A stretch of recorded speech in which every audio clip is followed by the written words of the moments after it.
মুখা খোল খাইছে যে জুবিন গাৰ্গৰ নামত কিছুমানে বহুতেই জনপ্ৰিয়তা ল'লে।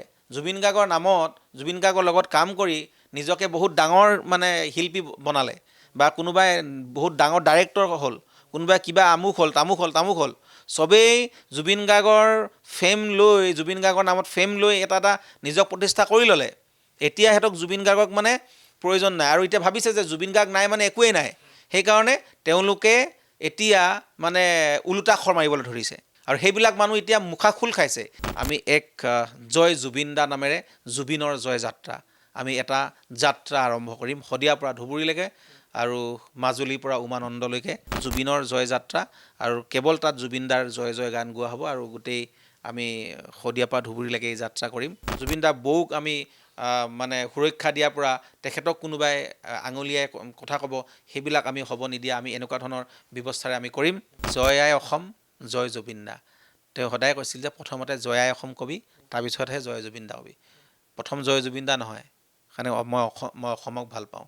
অসমত মোৰ জনম হৈছে, অসমখনৰ কাৰণে মই বলিউড এৰি আহিছোঁ, মই মানে বাদ দি দিছোঁ। এনেকুৱা মানুহবিলাকক, এই জাতিদ্ৰোহী মানুহবিলাকক, এই মানুহবিলাকক কিন্তু NSA লগাব লাগে। জুবিন গাৰ্গক হত্যা কৰা মানুহবিলাক জাতিদ্ৰোহী হয়। কিন্তু জুবিন গাৰ্গক ডে বাই ডে অসমত ইমূৰৰ পৰা সিমূৰলৈকে, আজি যদি বোলে নলবাৰীত, কাইলৈ একদম লখিমপুৰৰ পৰা বোলে আকৌ বঙাইগাঁৱত জুবিন দাক নন ষ্টপ তেওঁলোকে শ্ব'জ কৰালে, মঞ্চ গান গাব দিলে।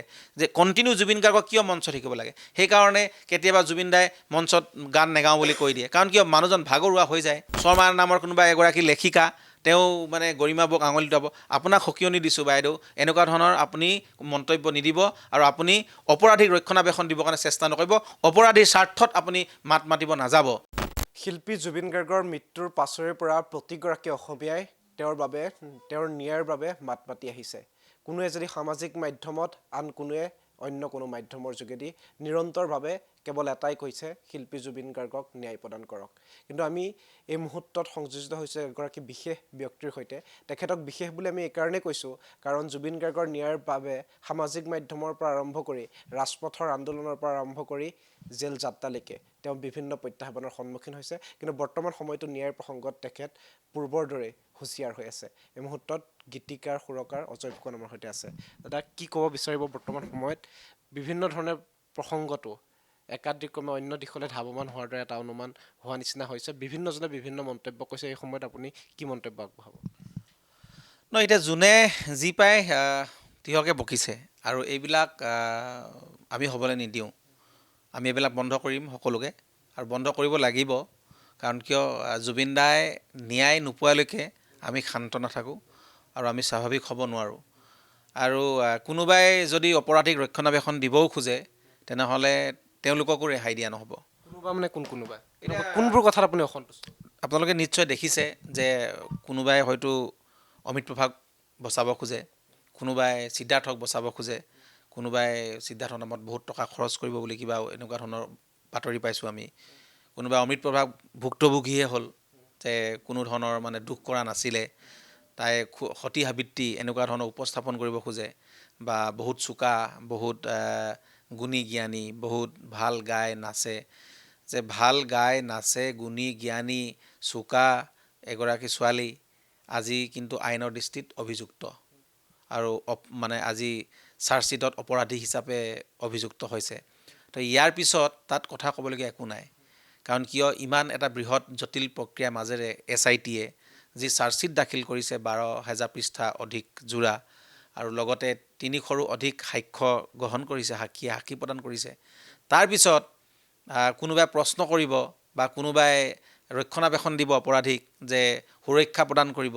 তো এনেকুৱা ধৰণৰ কথা হ'ব নোৱাৰে। আৰু সেইকাৰণেই অসমৰ ৰাইজে ইতিমধ্যেই যিসকলে এনেকুৱা ধৰণৰ কথা বতৰা আৰম্ভ কৰিছে, যিসকলে এনেকুৱা ধৰণৰ কাৰ্যকলাপ কৰিছে, তেওঁলোকৰ বিৰুদ্ধে ক্ষোভ উজাৰিছে আৰু তেওঁলোকক ছ'চিয়েল মিডিয়াতে হওক বা সংবাদ মাধ্যমৰ জৰিয়তে তেওঁলোকক সকীয়াই দিছে যে এনেকুৱা ধৰণৰ কথা নক'বৰ বাবে, আৰু অপৰাধীৰ পক্ষত যাতে কোনেও মানে থিয় নিদিয়ে, এই কথাক লৈ কিন্তু সকীয়নি প্ৰদান কৰিছে। আৰু যদি সময় থাকোঁতেই তেখেতসকলে বুজি পাওক, আৰু যদি নুবুজে তেনেহ'লে আমি অনাগত দিনত আমি সেইকাৰণেই যে জুবিন গাৰ্গৰ পৰিয়াল, জুবিনদাৰ পৰিবাৰ, তেখেতৰ ভগ্নী, দেউতা আদিকে ধৰি তেখেতৰ আত্মীয় একেবাৰে যিসকল তেজ মঙহৰ একেবাৰে মানুহ মানে সামগ্ৰিকভাৱে আমি যিটো পৰিয়াল, এই পৰিয়ালক লৈ যদি কোনোবাই আঙুলি টোৱায়, এই পৰিয়ালক লৈ যদি কোনোবাই বিভিন্ন মানে তৰল মন্তব্য দিয়ে, যা বৌক লৈ যদি কোনোবাই প্ৰশ্ন কৰে, তে এইবিলাক বন্ধ কৰিবৰ কাৰণেও আমি কিছু চিন্তা চৰ্চা কৰিছোঁ। জুবিনদাৰ সৃষ্টিৰাজিক মানে সঠিক ৰূপত উপস্থাপন, জুবিনদাক সৃষ্টিৰাজিক সংৰক্ষণ, জুবিনদাৰ সৃষ্টিৰাজিক নতুন প্ৰজন্মৰ মাজত বেলেগ আকৌ মানে সঠিক ৰূপত উপস্থাপনেৰে তেওঁলোকক মানে অকণমান দৃষ্টি আকৰ্ষণ কৰা, তেওঁলোকৰ মাজত আকৰ্ষিত কৰা জুবিনদাৰ সৃষ্টিসমূহক। জুবিনদাৰ এটা গৱেষণা বিষয় হিচাপে আমি কি ধৰণে আগবঢ়াই লৈ যাব পাৰোঁ, বা অসমৰ বিভিন্ন আচলতে সাহিত্য মাধ্যমতে হওক বা বিভিন্ন মাধ্যমত জুবিনদাক কি ধৰণে আমি গৱেষণালৈকে আমি লৈ যাব পাৰোঁ, বা তেখেতৰ বিষয়ে অধ্যয়ন কৰিব পাৰে নতুন প্ৰজন্মই বা নতুন যিসকল উঠি অহা মানে শিক্ষাৰ্থীসকলে, আমি তেনেকুৱা ধৰণৰ আমি প্ৰচেষ্টা আমি হাতত লৈছোঁ। আমি জুবিনদাৰ যি বিশাল সত্তা, জুবিনদাৰ সামাজিক সত্তা, সাংস্কৃতিক সত্তা, মানৱ দৰদী হিচাপে যে অসহায় এজনক সহায় কৰা, দুখীয়া দৰিদ্ৰৰ সৈতে জুবিন গাৰ্গে সদায় মাত মতা, ৰাজপথত মানে দোকান দি থকাৰ পৰা বিভিন্নজনৰ লগত জুবিনদাৰ যিখিনি আচলতে কথোপকথন বা জুবিনদাই যি ধৰণে তেখেতসকলৰ প্ৰতি সঁহাৰি জনাইছিলে, জুবিনদাৰ সেউজ অসম গঢ়া, জুবিনদাৰ বিভিন্ন যি সত্তা আচলতে বিশাল সত্তা, জুবিন গাৰ্গ বুলি ক'লে মাত্ৰ একোটা নাম বা এটা গান বা মাত্ৰ এগৰাকী শিল্পী নহয়, জুবিন গাৰ্গ এক হ'ল বৃহৎ অনুষ্ঠান। আৰু যিটো অনুষ্ঠান হিচাপে আমি ইতিমধ্যেই প্ৰতিষ্ঠিত কৰিছোঁ 2015 চনতেই জুবিন গাৰ্গ ফেষ্টিভেল পাতি। আমি তেতিয়াই জুবিন গাৰ্গ ফেষ্টিভেল যি মহোৎসৱ পাতিছিলোঁ আৰু জুবিন গাৰ্গ ফেন ক্লাব জন্ম হৈছিল। আৰু সেই জুবিন গাৰ্গ ফেন ক্লাব জন্ম হোৱাৰ পিছত এক মহাশক্তি হিচাপে পৰিগণিত হৈছিল, কাৰণ কিয় সেই জুবিন গাৰ্গ ফেন ক্লাবেই বিভিন্ন সময়ত বানপীড়িত লোকক সহায় কৰা, ব্লাড ডনেট কৰাৰ পৰা আদি কৰি গছপুলি ৰোপণ কৰাৰ পৰা কিমান কি কৰা নাই, বহুত কষ্ট স্বীকাৰ কৰিছে। অসমীয়া চিনেমাৰ উত্থানৰ ক্ষেত্ৰত দৌৰি দৌৰি যাম অসমীয়া চিনেমা চাম, এই শ্লোগানেৰে অসমীয়া চিনেমাক আজি এই পৰ্যায়লৈ লৈ অনা। তো এই জুবিনদাৰ যিটো এক মহাশক্তি আমি জন্ম দিছিলোঁ 2015 চনত জুবিন গাৰ্গ ফেন ক্লাব, সেয়া পিছলৈ গৈ সদৌ অসম জুবিন গাৰ্গ ফেন ক্লাব হ'ল, আৰু অসমত 52টা ফেন ক্লাব গঠিত হ'ল। লগতে হায়দৰাবাদৰ পৰা, বেংগলোৰৰ পৰা, অসমৰ বাহিৰতো এই ৰেজিষ্টাৰ্ড ফেন ক্লাব আছে, আৰু তেওঁলোকে এতিয়াও বেলেগ বেলেগ ধৰণে কাম কৰি আছে।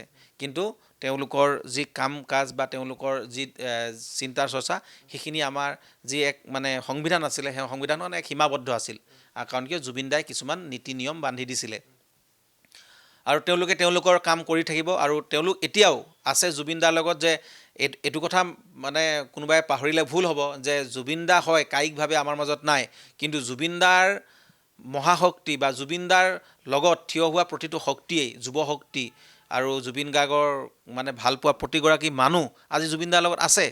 আৰু সেইবিলাকতো বিভিন্ন অনুষ্ঠান আছেই। তাৰ উপৰিও আমি এতিয়া ভাবিছোঁ যে এই এনেকুৱা ধৰণৰ যি কাৰ্যকলাপ হৈ আছে, জুবিন গাৰ্গৰ গীতসমূহক কোনোবাই উচ্চাৰণ ভুলকৈ গাইছে, কোনোবাই বেসুৰাকৈ উপস্থাপন কৰিছে মঞ্চত, কিন্তু তেওঁলোক একোগৰাকী এতিয়া প্ৰতিষ্ঠিত গায়িকা বা গায়ক, বা তেওঁলোক জনপ্ৰিয়। তেওঁলোকক অনুসৰণ কৰি পিছৰ প্ৰজন্মই মানে তেনেকৈ যদি গীত গায়, জুবিনদাৰ গীতসমূহ তেওঁলোকৰ গীত শুনি কিনে যদি গায়, তেনেহ'লে আমি সেইটো এটা আমাৰ সমাজত এটা বেয়া এটা হেৰি যাব। কাৰণ কিয় জুবিন গাৰ্গৰ গীতবিলাকক যদি আমি তেনেকৈ বিকৃতকৰণ কৰিব দিওঁ, তেনেহ'লেতো এটা বেয়া হ'ব। কাৰণ কিয় আমি জীয়াই থকালৈকে জুবিনদাৰ গীতসমূহে হওক বা জুবিনদাৰ সৃষ্টিৰাজিক আমি কেতিয়াও তেনেকুৱা হ'ব নিদিওঁ। কাৰণ কিয় আমি বহু বছৰ ধৰি জুবিনদাৰ লগত আমি সুখে দুখে আৰু দিন ৰাত একাকাৰ কৰি তেওঁৰ লগত একেবাৰে মানে বিলীন হৈ আছিলোঁ, তেওঁ একেবাৰে কাষত আছিলোঁ, প্ৰতিটো ক্ষেত্ৰত তেওঁৰ লগত মানে সদায় আছিলোঁ, তেওঁ আপদে বিপদে আমি মাত মাতিছিলোঁ। জীয়াই থাকোঁতেও আমি তেখেতক আমি ভালদৰে থাকিবৰ কাৰণে, তেখেতক সংৰক্ষণৰ বাবে আমি দাবী জনাইছিলোঁ। জুবিন গাৰ্গ অসমৰ সম্পদ হয়, সেই সম্পদটোক সংৰক্ষণ কৰিব লাগে, সেই সম্পদটোক সকলোখিনি সা সুবিধা দিব লাগে। নিজৰ পকেটৰ পইচাৰে জুবিন গাৰ্গে যে চিঞৰি টেটুফালি চিঞৰি গান গোৱা পইচাৰে কি হয়, আনক বিলাই দিয়ে, দুখীয়াজনক সহায় কৰে, কোনোবা মানে স্বাস্থ্যজনিত কাৰণত কাৰোবাক চিকিৎসাৰ বাবে তেওঁ সেৱা প্ৰদান কৰে, তেওঁ গোটেই নিজৰ মানে ধন যিখিনি গাঁঠি ধন বুলি ক'ব লাগিব সেইখিনি একেবাৰে উলিয়াই দিয়ে তেওঁ নেভবা নিচিন্তাকৈ আৰু আমি সেইবিলাক কৈছিলোঁ যে মাজে মাজে আপুনি এনেকৈ নিদিব আৰু সেইকাৰণে আমি কলাগুৰু আৰ্টিষ্ট ফাউণ্ডেশ্যন জন্ম দিছিলোঁ আমি ফুটবল খেলিছিলোঁ ৰাজপথত আমি নামিছিলোঁ ৰাইজক সজাগ কৰিবৰ কাৰণে যাতে মানে মানুহৰ কাৰণে আমি চিন্তা কৰোঁ কাৰণ কিয় এনেকৈ ৰাজপথত আমি যেতিয়া জুবিন গাৰ্গে যেতিয়া মানে মানুহক ইজনে সিজনক মানুহে মানুহৰ বাবে যে পইচা সংগ্ৰহ কৰি বা মানুহৰ পৰা অনুদান সংগ্ৰহ কৰি আমি বেলেগক দিওঁ এইটো এটা আমি উদাহৰণ ছেট কৰিছিলোঁ জুবিন গাৰ্গে দেখুৱাই দিছিল যে মানুহে মানুহৰ বাবে চিন্তা কৰিব লাগে সুধাকণ্ঠদেৱে গাই যোৱা ধৰণে আৰু এনেকুৱা ধৰণৰ যিখিনি কাম এই কাম বিশাল সত্তা জুবিন দাই সদায় মানুহক সহায় কৰা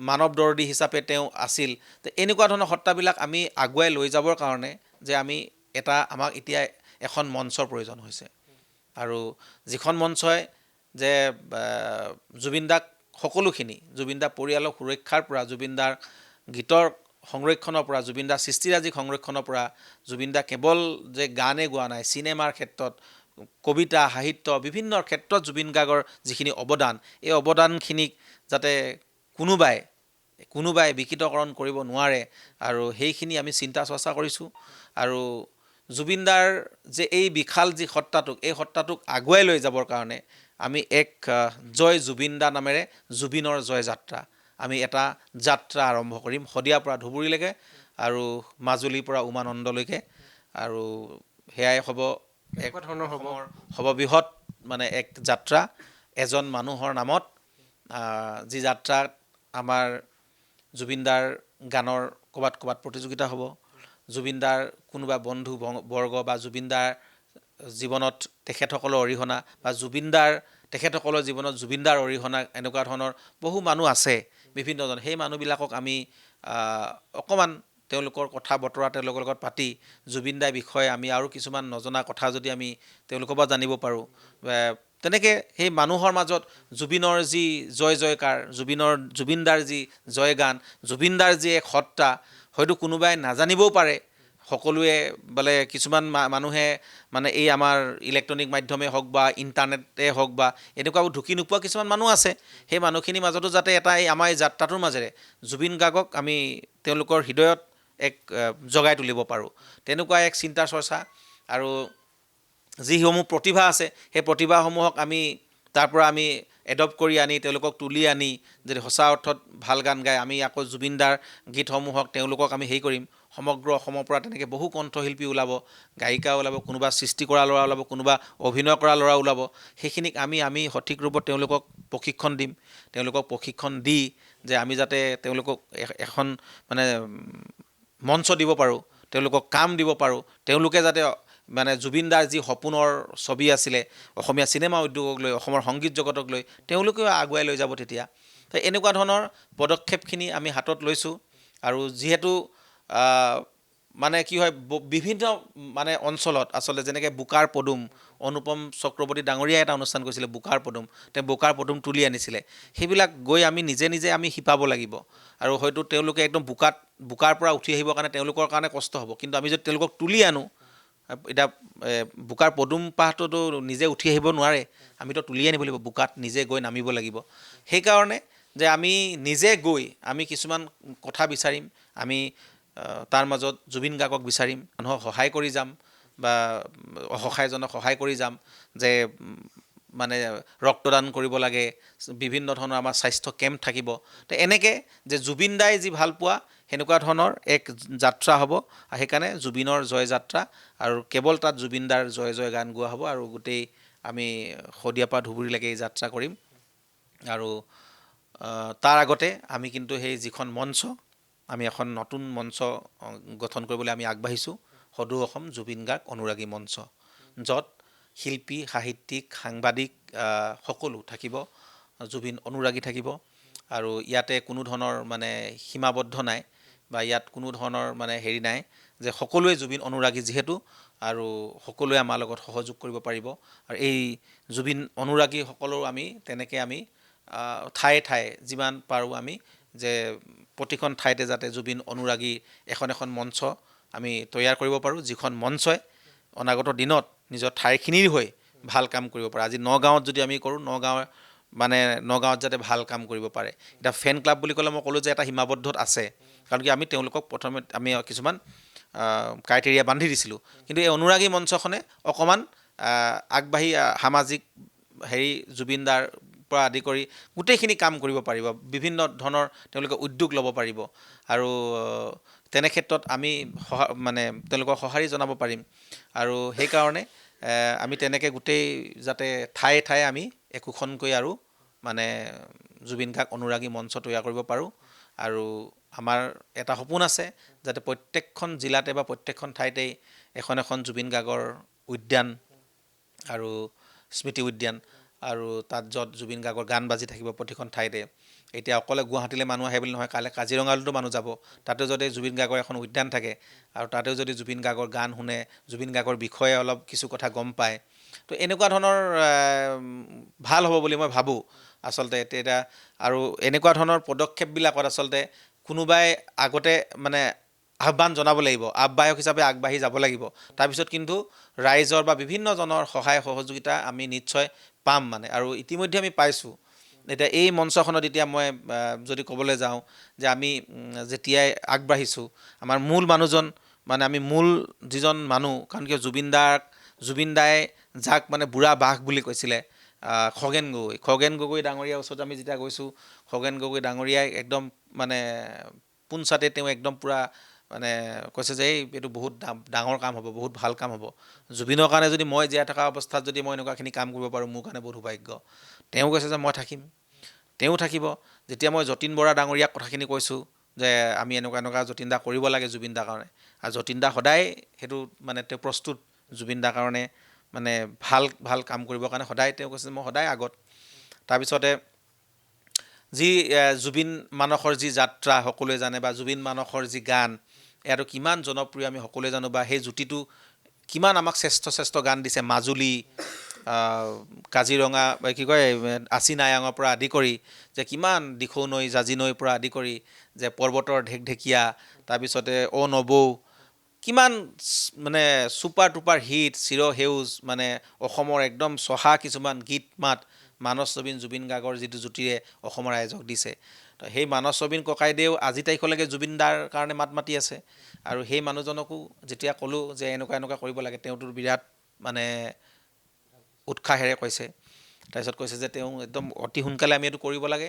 তাৰপিছতে আমি যি আমি ফেষ্টিভেল পাতিছিলোঁ 3 দিনীয়া, আমি চানমাৰী ফিল্ডত, এইবাৰ কৈছে 3 দিনীয়া নহয়, এবাৰ 7 দিনীয়া হ'ব। এসপ্তাহ জোৰা জুবিন গাৰ্গৰ ফেষ্টিভেল হ'ব, অসমৰ সৰ্ববৃহৎ ফেষ্টিভেল হিচাপে। সেই ফেষ্টিভেল চাবৰ কাৰণেও এইবাৰ আমি যাকে বিদেশৰ পৰা মানুহ এটা সময়ত আহিব যে জুবিন গাৰ্গ ফেষ্টিভেল চাম, কাৰণ কিয় আমি ইয়াতে আমিও কৰিব পাৰোঁ যে মানে চিন্তা চৰ্চা কৰিলে সাংস্কৃতিক আদান প্ৰদানটো জুবিন দাই খুব ভাল পাইছিলে, আমিও নৰ্থ ইষ্টক আমি প্ৰেজেণ্ট কৰিব পাৰোঁ। কিন্তু সঠিক ৰূপত, সঁচা ৰূপত তাত কোনো ধৰণৰ মানে এই মানে ফেষ্টিভেল বস্তুটো এনেকুৱা হ'ব নালাগে যে শ্যাম কানু মহন্তই মানে যিখিনি কৰিলে সেইখিনি যাতে দুনাই অসমত কেতিয়াও নহয়, তেনেকুৱা ধৰণৰ। আৰু এনেকুৱা ধৰণৰ মহোৎসৱ আমি আৰম্ভ কৰিছিলোঁ, আমাৰ পৰাই বহুতে এনেকৈ লৈ এতিয়া ফেষ্টিভেল আৰম্ভ কৰিছে। কিন্তু সঠিক ৰূপত পাতক, ভালদৰে পাতক, সেইটোৱে আশা কৰোঁ। আৰু আমি জুবিন গাৰ্গ মহোৎসৱ আমি পাতি দেখুৱাম 7 দিনীয়াকৈ অহা বৰ্ষত, আৰু আপোনালোকে দেখিব। আৰু এয়া হ'ব এই সদৌ অসম জুবিন অনুৰাগী মঞ্চ, লগতে জুবিন গাৰ্গ মহোৎসৱ 2015 যি আহ্বায়ক সমিতি আছিলে, আমি সকলোৱে সন্মিলিত প্ৰচেষ্টাত ৰাইজৰ সহযোগত সকলোৱে মিলি কৰিম। তো আৰু সেইকাৰণে এই যিটো শক্তি, অনুপম শইকীয়া ডাঙৰীয়া, তেওঁ কৈছোঁ, তেওঁ মানে গোটেই আৰু অসমৰ ভিগু কাশ্যপৰ পৰা আমাৰ গোটেইখিনি যিমান নতুন প্ৰজন্মৰ শিল্পী থাকিব, যিখিনিয়ে জুবিন দাক নিস্বাৰ্থভাৱে ভাল পায়, যিখিনি মানুহে জুবিন দাক মানে নিস্বাৰ্থভাৱে ন্যায়ৰ বাবে মাত মাতি আছে, কোনোবাই সুবিধাজনক স্থিতিত থাকি বা মানে বহুত দূৰত্ব সুবিধাজনক দূৰত্বত মানে তেওঁলোকে থাকি কিনে মাত মাতিছে, তেনেকৈ নহ'ব। মানে আমি সুবিধাবাদীসকলক ইয়াতে আমি নিদিওঁ। জুবিন দাক সঁচা অন্তৰে যিসকলে ভাল পায় আৰু তেওঁলোকে নিজে আহিব। আৰু এই শক্তিটো আচলতে এক শক্তি যে কোনোবাই যদি ভাবিছে যে জুবিন গাৰ্গৰ পিছত অসমত আৰু একো নাই, যে জুবিন গাৰ্গেই আছিল এজন, তাৰপিছতে কিন্তু আমি এইটো কথাই ক'ব বিচাৰিছোঁ যে জুবিন গাৰ্গ এতিয়াও আছে। জুবিন গাৰ্গৰ যি সত্তা, সেই সত্তাটো আছে। সেই সত্তাটোক আগুৱাই নিবৰ কাৰণে আমিও এক শক্তি হিচাপে আছোঁ, যিটো শক্তিয়ে জুবিন গাৰ্গৰ পৰিয়ালৰ পৰা আদি কৰি জুবিন দাৰ বৌক আমি মানে সুৰক্ষা দিয়াৰ পৰা তেখেতক কোনোবাই আঙুলিয়াই কথা ক'ব, সেইবিলাক আমি হ'ব নিদিয়া, আমি এনেকুৱা ধৰণৰ ব্যৱস্থাৰে আমি কৰিম। লগতে মই আৰু এটা কথা কওঁ যে অনুপম চক্ৰৱৰ্তী ডাঙৰীয়া তেখেত এগৰাকী সাংবাদিক, তেখেতক যেতিয়া কৈছোঁ যে তেখেতেও কৈছে যে জুবিন গাৰ্গৰ প্ৰতিটো ক্ষেত্ৰত মই থাকিম, আৰু কাৰণ কিয় তেওঁ জুবিন গাৰ্গক কিমান ভাল পায় সেয়া আমি মানে ক'বৰ দৰকাৰ নাই, কাৰণ কিয় তেওঁ আছে আচলতে জুবিন দাৰ মৃত্যু খবৰৰ পিছত তেওঁ এক ডাঙৰ এটা কাহিনী আছে, মই এতিয়া নকওঁ, কিন্তু তেওঁ আজি পিপুলছ টিভিক মানে তেওঁ অসমৰ প্ৰেক্ষাপটত তেওঁ থিয় কৰাইছে, এটা বহুত ডাঙৰ প্ৰত্যাহ্বান নেওচি তেওঁ আহিছে, আৰু সেইকাৰণে এইবিলাক মানুহ যিয়ে জুবিন দাক নিশ্চিতভাৱে ভাল পায়, আমি সেইখিনি মানুহক অন্তৰ্ভুক্তি আমি কৰাম নিশ্চয়। তেখেতসকলৰ বেলেগ একো নাই, তেখেতসকলৰ আমাক মানে উপদেশ লাগিব, এডভাইচ লাগিব, সেইকাৰণে এইখিনি মানুহক ৰাখিম। বাকী নতুন প্ৰজন্ম, নতুন শক্তি আৰু নতুন ল'ৰা যুৱচাম আমাৰ লগত আছেই, সেইকাৰণে অসমৰ ভিতৰত মানে মই ভাবোঁ যে এটা সৰ্ববৃহৎ মানে এটা সংগঠন হ'ব বা এটা অনুষ্ঠান হ'ব, যিয়ে জুবিন গাৰ্গৰ সত্তাটোক আগুৱাই নিয়াৰ উপৰিও আমি সামাজিক, সাংস্কৃতিক, সাহিত্য প্ৰতিটো ক্ষেত্ৰতে আমি দায়বদ্ধতাৰে কাম কৰিম, যাতে জুবিন গাৰ্গে দেখা সোণৰ অসমখন আৰু সেই অসমখনক যাতে সেউজ অসমখনক আমি যাতে তেখেতৰ সপোনটো আমি পূৰণ কৰিব পাৰোঁ, আমি সেই অসমখনক যাতে আমি আগুৱাই লৈ যাব পাৰোঁ, আৰু সেইটোৱে আমাৰ আচলতে মূল মন্ত্ৰ আৰু লক্ষ্য উদ্দেশ্য, আৰু সোণৰ অসম। আৰু তেওঁ এটা কথাই কৈছিল যে আমি সেইকাৰণে ইয়াতে দিছোঁৱে যে জয় আই অসম, জয় জুবিন দা। তেওঁ সদায় কৈছিল যে প্ৰথমতে জয় আই অসম কবি, তাৰপিছতহে জয় জুবিন দা কবি, প্ৰথম জয় জুবিন দা নহয়, কাৰণে মই অসমক ভাল পাওঁ, অসমত মোৰ জনম হৈছে, অসমখনৰ কাৰণে মই বলিউড এৰি থৈ আহিছোঁ, মই মানে বাদ দি দিছোঁ, সেইকাৰণে অসমখন মোৰ প্ৰথম মানে প্ৰিয়, সেইকাৰণে অসমখনক সদায় জয় আই অসম প্ৰথমত কবি, তাৰপিছত জয় জুবিন দা, তাৰপিছত বাকী। সেইকাৰণে অসম আৰু অসমীয়া, জুবিন দা সকলোখিনি এক, যিজন মানুহে কেৱল অসমখনৰ কাৰণে সকলো কৰি গ'ল। আমি অসমীয়াই আমি ক'ৰবাত আমিও হয়তো এনেকুৱা হ'লোঁ যে তেওঁক আমি যিখিনি তেওঁ সপোন ৰচিছিলে, যিখিনি তেওঁ অসমক ভাল পাইছিলে, তাৰ প্ৰতিদান হিচাপে আমি তেওঁক কি দিব পাৰিলোঁ, আমি আজীৱন ধাৰুৱা হৈ থাকিলোঁ, কাৰণ কিয় তেওঁক আমি শেষ উপহাৰ কি দিলোঁ। আজি আমাৰ অসমবাসী বা এই অসমীয়া কেইজনমান লোকেইতো নি মেলি তাতে হত্যা কৰিলেগৈ, তাতেই নি তেওঁক মানে আলৈ আথানি কৰিলে, অৱহেলা কৰিলে, যাৰ কাৰণে তেওঁ আজি মৃত্যু হ'ল, এটা সম্পদক অসমৰ পৰা নোহোৱা কৰি পেলালে। তেওঁলোক আচলতে জাতিদ্ৰোহী হয়, তেওঁলোক জাতিদ্ৰোহী, আৰু এনেকুৱা মানুহবিলাকক, এই জাতিদ্ৰোহী মানুহবিলাকক কিন্তু NSA লগাব লাগে। জুবিন গাৰ্গক হত্যা কৰা মানুহবিলাক জাতিদ্ৰোহী হয়, কিন্তু এইটো কথা নহয় যে এটা কথা স্পষ্ট, এখন স্পষ্ট ছবি আছে যে জুবিন দা অসমৰ সম্পদ, আৰু অসমৰ সম্পদক যোনে হত্যা কৰিব বা হত্যাত অভিযুক্ত, এইবিলাকক ডাইৰেক্টলি মোৰ মতে যে এতিয়া যদি বেলেগ কিবা কিবি থাকে, যে তেওঁলোকৰ কিবা সুৰুঙা থাকে, আইনৰ সুৰুঙা থাকে, তেওঁলোকে জামিন পোৱা, সেই পোৱা, মই বোলো ইয়াৰ পিছত তেওঁলোকক মানে ডাইৰেক্ট মানে হেৰি লগাই দিব লাগে, NSA লগাই দিব লাগে, যাতে 1 বছৰলৈকে ওলাব নোৱাৰে। তেওঁলোকৰ প্ৰতি এতিয়া দৰদ উপজিছে কিছুমান অসমীয়াৰ। সেইটোৱে কৈছোঁ, এই দৰদ উপজিলে নহ'ব, আৰু দৰদ উপজা কোনবিলাক, এইবিলাক অসমীয়া আজি কোনবিলাকৰ দৰদ উপজিছে, আপুনি সেই ছবিখন আমি এতিয়া স্পষ্টকৈ মানে দেখিছে নহয়, তাৰমানে সেইবিলাকৰ পৰা এটা কথা স্পষ্ট যে মুখা খোল খাইছে যে জুবিন গাৰ্গৰ নামত কিছুমানে বহুতেই জনপ্ৰিয়তা ল'লে, জুবিন গাৰ্গৰ নামত, জুবিন গাৰ্গৰ লগত কাম কৰি নিজকে বহুত ডাঙৰ মানে শিল্পী বনালে, বা কোনোবাই বহুত ডাঙৰ ডাইৰেক্টৰ হ'ল, কোনোবাই কিবা আমুক হ'ল, চবেই জুবিন গাৰ্গৰ জুবিন গাৰ্গৰ নামত ফেম লৈ এটা নিজক প্ৰতিষ্ঠা কৰি ল'লে। এতিয়া সিহঁতক জুবিন গাৰ্গক মানে প্ৰয়োজন নাই, আৰু এতিয়া ভাবিছে যে জুবিন গাৰ্গ নাই মানে একোৱেই নাই, সেইকাৰণে তেওঁলোকে এতিয়া মানে ওলোটা খৰ মাৰিবলৈ ধৰিছে, আৰু সেইবিলাক মানুহ এতিয়া মুখা খোল খাইছে, সেইবিলাকৰ চিনাকি আছে, কাৰণ কিয় এইবিলাক মানুহেই জুবিন গাৰ্গক ব্যৱহাৰ কৰি আছিলে, আৰু এই ব্যৱহাৰ কৰা মানুহবিলাকে আজি ওলাই পৰিছে নহয়। কাৰণ কিয় আমি এটা কথা কৈ আছিলোঁ যে কোনোবাই সুবিধাজনক স্থিতিত থাকি #জাষ্টিছ ফৰ জুবিন গাৰ্গ লিখিবলৈও ভয় খায়, কিন্তু আমি এনেকুৱা ধৰণৰ কথা যে জুবিনদাৰ কাৰণে আমি 22 দিন জেল খাই আহিছোঁ বিনা দুখত, একো ধৰণৰ অপৰাধ নকৰা কৰি। কাৰণ কিয় সেইখিনি জুবিনদাৰ কাৰণে ছেক্ৰিফাইচ কৰিছোঁ, ত্যাগ কৰিছোঁ, মানি লৈছোঁ যে জুবিনদাৰ হত্যাকাৰী বা জুবিনদাক যিসকলে নোহোৱা কৰিলে, যিসকলে মানে মৃত্যুমুখলৈ ঠেলি দিলে, জুবিনদাক সিহঁতে নেগলিজেঞ্চিয়ে কৰিছে, তাতে ষড়যন্ত্ৰ কৰিছে, যিয়ে কৰিছে তেওঁলোক দায়ী হয়, তেওঁলোকৰ ক্ষমাযোগ্য নহয়, তেওঁলোকক গ্ৰেপ্তাৰ কৰিব লাগে। তেওঁলোকক গ্ৰেপ্তাৰ কৰাৰ প্ৰতিবাদত জেল গৈছোঁ, কিন্তু তাৰপিছত তেওঁলোক গ্ৰেপ্তাৰ হৈছে, আজিও আজি তাৰিখত জেলত আছে।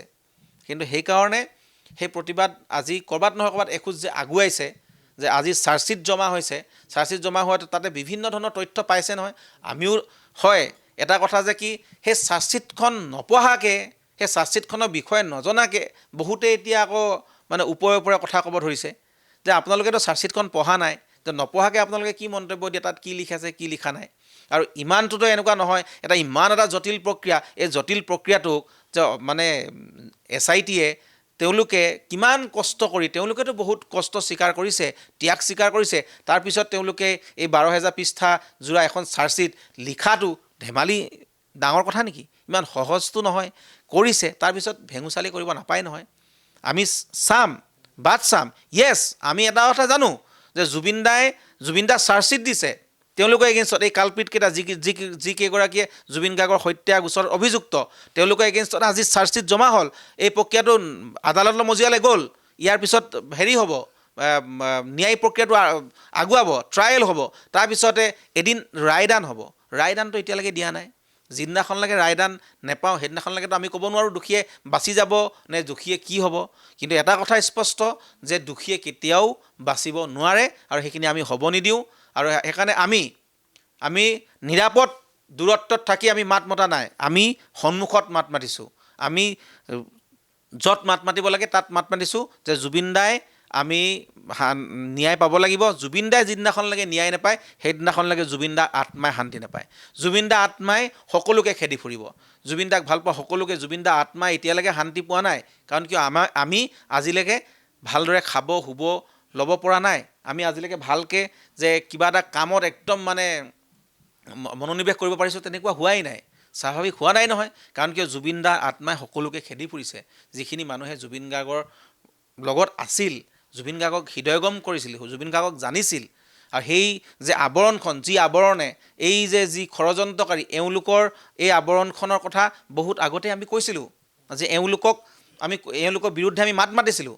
সেইকাৰণে ক'ৰবাত নহয় ক'ৰবাত কেতিয়াবা আমাক মানে ছাইড কৰিবও বিচাৰিছিলে, তেনেকুৱা ষড়যন্ত্ৰ চলিছে। জুবিনদাৰ পৰা আঁতৰাব চেষ্টা কৰিছিলে, কাৰণ কিয় তেওঁলোকৰ সেই যি নিকৃষ্ট ছবিখনৰ কথা আমি অলপ উমান পাইছিলোঁ। য়েছ, এইটো কথা গম পোৱা নাছিলোঁ যে তেওঁলোকে ইমান এক গভীৰ ষড়যন্ত্ৰ, যে জুবিনদাক হত্যা কৰাৰ নিচিনা এক ষড়যন্ত্ৰ ৰচিব কেতিয়াও ভবা নাছিলোঁ। কিন্তু গম পাইছিলোঁ যে জুবিনদা এওঁলোকৰ কাৰণে বিপদজনক। আজি জুবিনদাৰ মানে চিজাৰ এটেক হ'ল, মানুহজন স্বাস্থ্য একেবাৰে অৱনতি ঘটিল। আমি সেইকাৰণে ফুটবল খেল বন্ধ কৰি দিলোঁ, কাৰণ কিয় যে তেওঁ দৌৰিব নালাগে, তেওঁ ফিল্ডত যাব নালাগে। কিন্তু তাৰপিছত জুবিন গাৰ্গক ডে বাই ডে অসমত ইমূৰৰ পৰা সিমূৰলৈকে, আজি যদি বোলে নলবাৰীত, কাইলৈ একদম লখিমপুৰৰ পৰা বোলে আকৌ বঙাইগাঁৱত জুবিনদাক নন ষ্টপ তেওঁলোকে শ্ব'জ কৰালে, মঞ্চ গান গাব দিলে। যে কণ্টিনিউ জুবিন গাৰ্গক কিয় মঞ্চ থাকিব লাগে? সেইকাৰণে কেতিয়াবা জুবিনদাই মঞ্চত গান নেগাওঁ বুলি কৈ দিয়ে, কাৰণ কিয় মানুহজন ভাগৰুৱা হৈ যায়। আৰু এইখিনি বাধ্য কোনে কৰালে? সেই সিদ্ধাৰ্থ শেখৰহঁতৰ নিচিনা এই এটা টীম, এটা আৱৰণ, সেই ষড়যন্ত্ৰকাৰীসকলে, যিসকলে জুবিনদাক কেৱল পইচা ঘটাৰ মেচিন হিচাপে ব্যৱহাৰ কৰিলে। আৰু য'ত নেকি ৰীতা চৌধুৰী বাইদেউৰ ইণ্টাৰভিউত জুবিনদাই কৈছিল যে মোক সিহঁতে পইচা বনোৱা মেচিন কৰি পেলালে। এই কথাটো জুবিনদাই এনেই কোৱা নাই, বহুতেই জুবিনদাক ব্যৱহাৰ কৰিলে। মই সেইকাৰণে কৈছোঁ যে সেইসকলৰ মুখা খোল খাব এতিয়া, সেইসকলৰ কথা জানিব। আৰু এতিয়া কিছুমানে ওপৰতে মাত মাতে, কোনোবা মানে শৰ্মা নামৰ কোনোবা এগৰাকী লেখিকা, তেওঁ মানে গৰিমা বৌক আঙুলি টুৱাব। আপোনাক সকিয়নি দিছোঁ বাইদেউ, এনেকুৱা ধৰণৰ আপুনি মন্তব্য নিদিব, আৰু আপুনি অপৰাধীক ৰক্ষণাবেক্ষণ দিবৰ কাৰণে চেষ্টা নকৰিব, অপৰাধীৰ স্বাৰ্থত আপুনি মাত মাতিব নাযাব। আৰু যদি মাত মাতে, ইতিমধ্যে আপোনাক অসমৰ ৰাইজে কোনেও ভাল নাপায়। অসমৰ ৰাইজে সামাজিকভাৱে আপোনাকো মানে ক'ৰবাত নহয় ক'ৰবাত বয়কট কৰিছে। কিন্তু ইয়াৰ পিছত আমিও কিন্তু ব্যৱস্থা ল'বলৈ আমি আগবাঢ়িম, যদি আপুনি এনেকুৱা ধৰণৰ কাৰ্য কৰে। কাৰণ কিয় জুবিনদাৰ পৰিয়ালক আৰু জুবিনদাৰ ন্যায় ক্ষেত্ৰত কোনোবাই যদি ওলোটা খৰ মাতি বা আমাৰ বিপৰীতে যদি মাত মাতিব খোজে তেনেহ'লে সেয়া কেতিয়াও আমি মানে শান্তিত থাকিবলৈ আমিও নিদিম। আমিও কৈছোঁ, আমিও সাজু হৈছোঁ, আমিও এক শক্তি হিচাপে আমি আগবাঢ়িছোঁ। অনাগত দিনত জুবিনদাৰ এই বিশাল সত্তাটোক, জুবিনদাৰ এই যি সৃষ্টিৰাজি, জুবিনদাৰ যিসমূহ কৰ্মৰাজি সকলোকে আমি আগবঢ়াই লৈ যাম। লগতে জুবিনদাৰ যি জুবিনদাৰ যি জয়ধ্বনি, এই জয়ধ্বনি অসমৰ বুকুত আমি ইমূৰৰ পৰা সিমূৰলৈ আমি এই জয়গান গাম। আৰু সেইকাৰণে আমি ঐক্যবদ্ধ, সেইকাৰণে আমি আজি সাজু হৈছোঁ, আমি আগবাঢ়িছোঁ। আৰু সকলোকে অনুৰোধ জনাইছোঁ, অসমবাসী ৰাইজক অনুৰোধ জনাইছোঁ, আপোনালোকে আমাৰ লগত সহযোগ কৰক,